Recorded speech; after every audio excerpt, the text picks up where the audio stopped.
আগামীকাল কি বলেছিলেন মুখ্যমন্ত্রী মানিক সাহা যে দেবনাগরী নিয়ে তিনি কথা বলেছেন রোমান স্ক্রিপ্ট নাকি বিদেশি স্ক্রিপ্ট। আমি মুখ্যমন্ত্রী মানিক সাহাকে প্রশ্ন করতে চাই, আজকে এই সোনাই বাজারে দাঁড়িয়ে আপনার উপর আমি প্রশ্ন তুলতে চাই।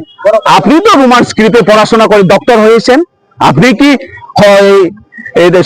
আপনি কি দেবনাগরী পড়ে আপনি কি ডক্টর হয়েছেন? আপনি তো রোমান স্ক্রিপ্টে পড়াশোনা করে আপনি ডক্টর হয়েছেন, আপনি কেন এই কথা বলতে পারেন?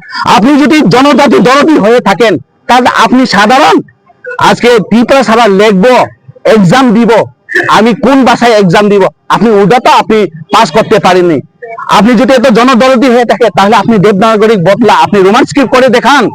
আমি বলতে চাই আমাদের যারা ত্রিপুরা অংশের মানুষ, উপজাতি অংশের মানুষ যারা বিজেপিতে রয়েছে, আপনাদের ঠকাইবার অনেক রাস্তা রয়েছে বিজেপির কাছে। এই জন্য আপনাদের লোক ব্যবসা দেখে আজকে আপনাদের কাছে বসে রয়েছে।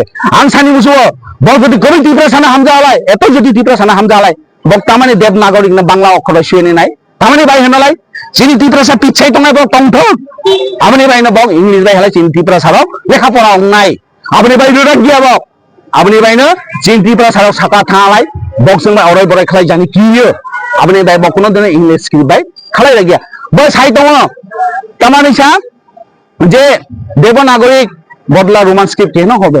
আমি প্রশ্ন করতে চাই, বাংলা তো শুধুমাত্র ত্রিপুরা রাজ্যতে চলে, আপনি আউট অফ ত্রিপুরাতে গেলে আপনি কি বাংলা কথা বলতে পারেন? আপনি কি বাংলা কথা বলতে পারেন মুখ্যমন্ত্রী? আপনি তো বাংলা কথা বলতে পারেন না। আপনি আগরতলা থেকে যে কোনো বাইরে গেলে আপনি কেন রোমান স্ক্রিপ্ট কথা বলেন? আপনি কি বাংলা কথা বলতে পারেন? তাহলে আপনি বলুন, ভারতবর্ষের সবখানে গিয়ে আপনি বাংলা ভাষা বলুন, তাহলে আমরা মেনে নিব।